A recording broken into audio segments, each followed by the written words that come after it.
AP Los Angeles. Fire officials confirmed Thursday that a firefighter died while battling the Thomas Fire, which ranks as the fourth largest in California's modern history. I am very saddened to report that a firefighter fatality has occurred on the Thomas incident, Chief Ken Pimlott, the director of the California Department of Forestry and Fire Protection, said in a statement. Please join me in keeping our fallen firefighter and his loved ones in your prayers and all the responders on the front lines in your thoughts as they continue to work under extremely challenging conditions. Pimlott said the victim was a CAL FIRE engineer from the San Diego unit. Details about the firefighter's death were not immediately available. IMT4, CAL FIRE Local 2881 and Southern Region leadership are working to support the unit and his family, who have been notified, Pimlott said.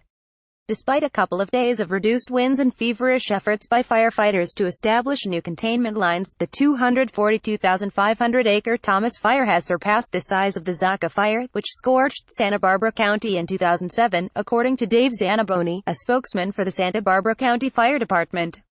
Firefighters hope the 240,207-acre Zaca Fire burn scar, as well as the younger vegetation it contains, will help them fight the Thomas Fire's growth along its western edge. Firefighters have taken advantage of a two-day lull in winds to increase fire containment to 30%.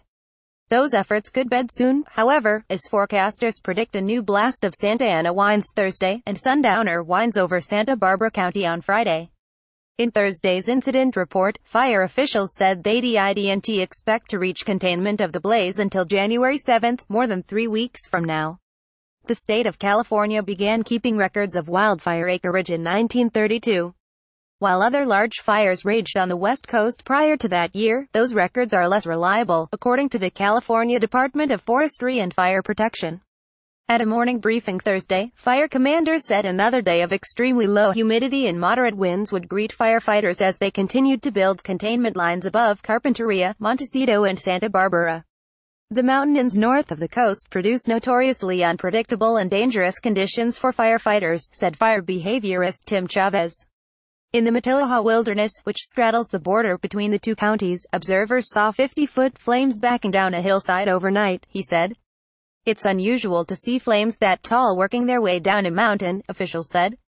This thing is 60 miles long and 40 miles wide, Chavez said of the blaze. There's a lot of fire out there. Gusty Santa Ana winds are expected for Los Angeles and Ventura counties Thursday, said Stuart Cito, a weather specialist with the National Weather Service. In the mountains, gusts of 55 miles per hour are possible.